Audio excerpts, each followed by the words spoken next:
Plane mirror जैसा कि बताया गया था पिछले वीडियो में, आपने देखा कि प्लेन मिरर का 1 से लेकर 7 नंबर तक कैरेक्टरिस्टिक्स है।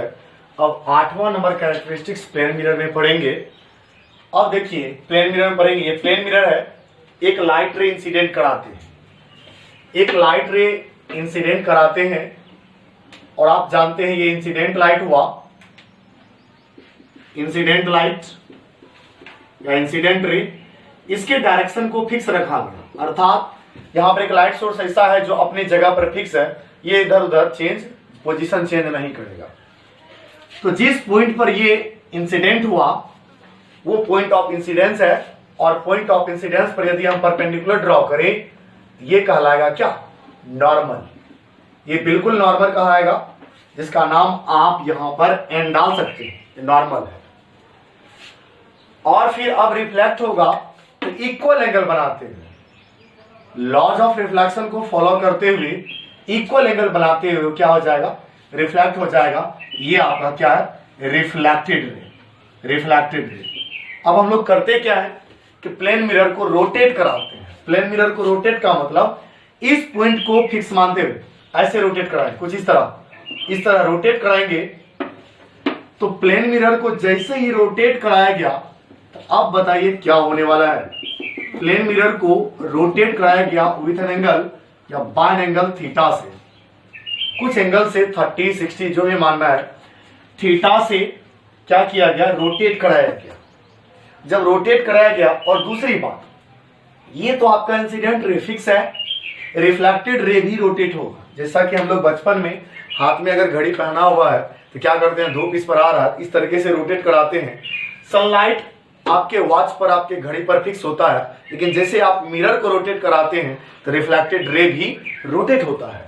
यहां पर इंसिडेंट रे फिक्स है, तो मिरर को जब आप रोटेट कराए तो ये रिफ्लेक्टेड रे भी क्या हो गया?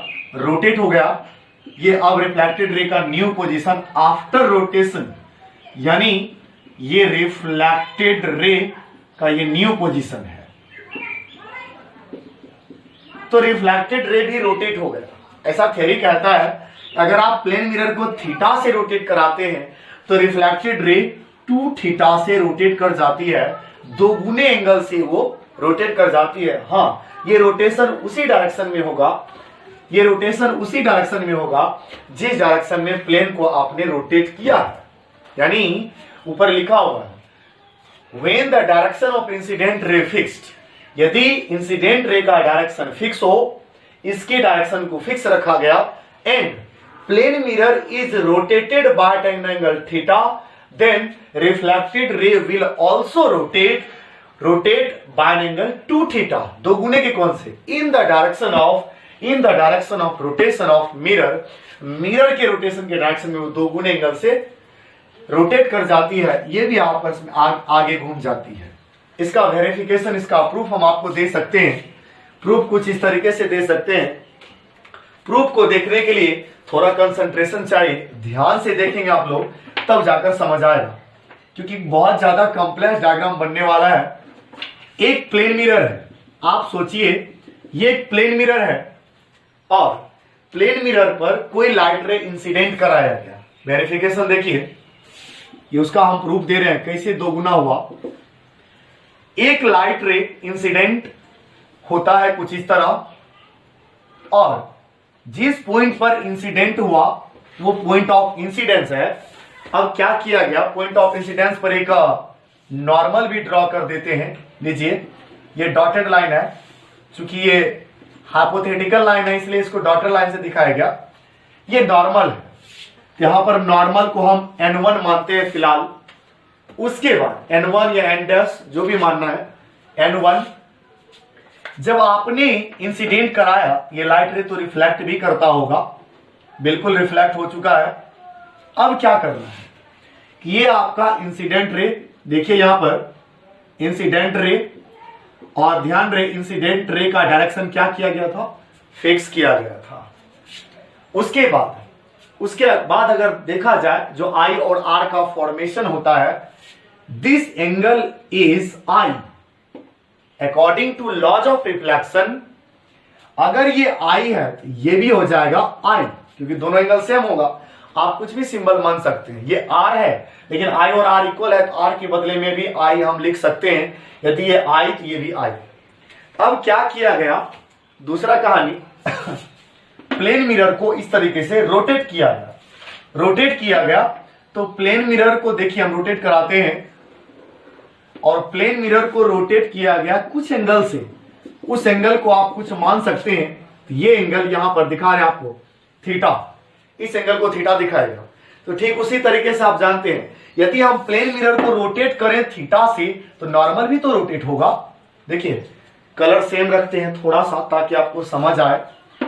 नॉर्मल भी रोटेट हो चुका है कुछ इस तरह, डॉटेड लाइन देना चाहिए, डॉट कर देते हैं उसको इस तरीके से। तो ये नया नॉर्मल है। अब ये नया नॉर्मल जिसका नाम N2 रखा गया मिरर के पोजीशन के चेंज करने के कारण, जब इस तरह रखा गया तो अब आप ये देख सकते हैं, यहां पर ध्यान दीजिएगा पूरा आई था। जैसे ही थीटा से आपने मिरर को रोटेट किया नॉर्मल भी रोटेट होगा, जिसका नाम रखा जाएगा थीटा। क्यों?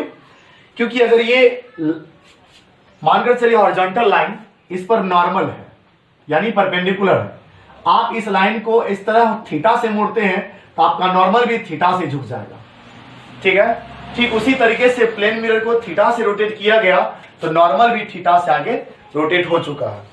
अब जब प्लेन मिरर को रोटेट कराया गया तो प्लेन मिरर को रोटेट कराने के बाद रिफ्लेक्टेड रे भी रोटेट हो चुका है।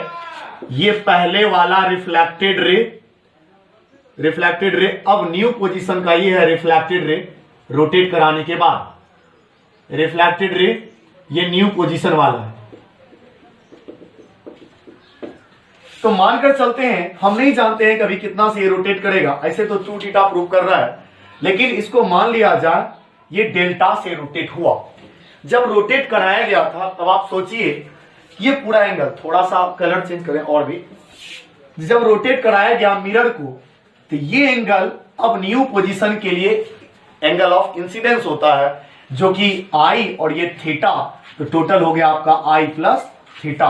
From laws of reflection rotate कराने के बाद वाला जो पोजीशन हम लोग कर रहे थे, ये एंगल आपका एंगल ऑफ रिफ्लेक्शन है जो आई प्लस थीटा है। तो लॉज ऑफ रिफ्लेक्शन के हिसाब से इसको भी लिखा जा सकता है आई प्लस थीटा। यानी कहने का मतलब है अब इसका नाम ए, इसका नाम ओ, इसका नाम बी डालते हैं। अब आप ध्यान से देखिए एंगल ए ओ बी को, इस एंगल पूरा जितना है ए ओ बी को निकालेंगे तो नया वाला नॉर्मल के इधर या नया वाला नॉर्मल के इधर उधर जो भी है या पुराना वाला नॉर्मल के हिसाब से लिया जाए तो ये एंगल था देखिए आई, और ये एंगल भी है आई, और इसको माने हैं आप कितना डेल्टा। तो हो गया पूरा एंगल आई प्लस डेल्टा। और ठीक उसी तरीके से इस एंगल को दूसरे तरीके से भी निकाला जा सकता है। दूसरे तरीके से कैसे निकाला जा सकता है, यहां पर देखिए नया नॉर्मल के हिसाब से ये पूरा एंगल आई प्लस थीटा, रिफ्लेक्शन के हिसाब से उतना ही आई प्लस थीटा हुआ कैसे, इतना आई है देखिए, और थीटा से नॉर्मल घुमा हुआ था, तो angle of incidence I plus theta, और ये हो गया आपका I plus theta. Laws of reflection के हिसाब से दोनों बराबर होगा। तो पूरा एंगल फिर से निकाल देते हैं आई प्लस थीटा फिर आई प्लस थीटा। इस हिसाब से देखा जाए 2i प्लस डेल्टा, इधर हो गया 2i प्लस 2 थीटा, तो 2i तो आसानी से कैंसिल हो गया। इस हिसाब से हो गया delta is equal to 2 theta. कहने का मतलब है अब आप डेल्टा को दिखा सकते हैं, 2 थीटा। कहने का मतलब है इस तरीके से नहीं, इस तरीके से दिखा देते छोटा सा 2 थीटा। कहने का मतलब क्या होगा, यदि आप प्लेन मिरर को थीटा से घुमा दें तो ये भी रोटेट होगा, रिफ्लेक्टेड रे भी रोटेट होगा, बट इसके 2 गुने से। अगर आप प्लेन मिरर को 30 से रोटेट कराते हैं तो आपका रिफ्लेक्टेड रे 60 से रोटेट होगा इन the direction of rotation of mirror. इसको आप बार बार देखें, एक बार खुद से भी बनाने का प्रयास करें।